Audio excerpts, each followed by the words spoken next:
తెలంగాణ గవర్నర్గా నియామకమైన జిష్ణుదేవ్ వర్మ ఇవాళ పదవి ప్రమాణ స్వీకారం చేయనున్నారు. రాజ్భవన్లో సాయంత్రం 5:03 ఆయన గవర్నర్గా పదవి బాధ్యతలు చేపట్టనున్నట్లు రాజ్భవన్ పేర్కొంది. 2 రోజుల కిందట కేంద్ర ప్రభుత్వం 9 రాష్ట్రాలకు కొత్త గవర్నర్లను నియమించింది. జిష్ణుదేవ్ వర్మ 2018 నుంచి 2023 వరకు త్రిపుర రాష్ట్ర డిప్యూటీ సీఎంగా పనిచేశారు.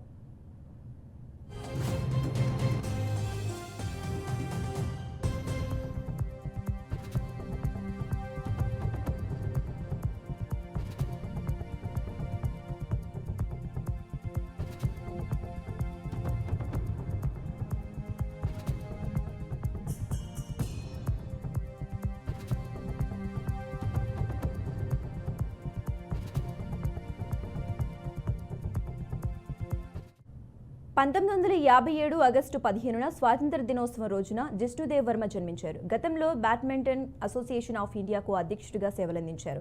ఈయన త్రిపుర రాజు కుటుంబానికి చెందినవారు. రామ జన్మభూమి ఉద్యమ సమయంలో పార్టీ క్లిష్ట పరిస్థితుల్లో ఉన్న సమయంలో పార్టీలో 1990లో చేరారు. ఆయన అప్పటి నుంచి ఆ పార్టీలో కీలకంగా వ్యవహరిస్తూ వచ్చారు. త్రిపుర ప్రభుత్వంలో ఆయన మంత్రిగా విద్యుత్, గ్రామీణాభివృద్ధి, పంచాయతీరాజ్, ఆర్థిక ప్రణాళిక, సైన్స్ అండ్ టెక్నాలజీ, పర్యావరణ శాఖల బాధ్యతలను నిర్వర్తించారు.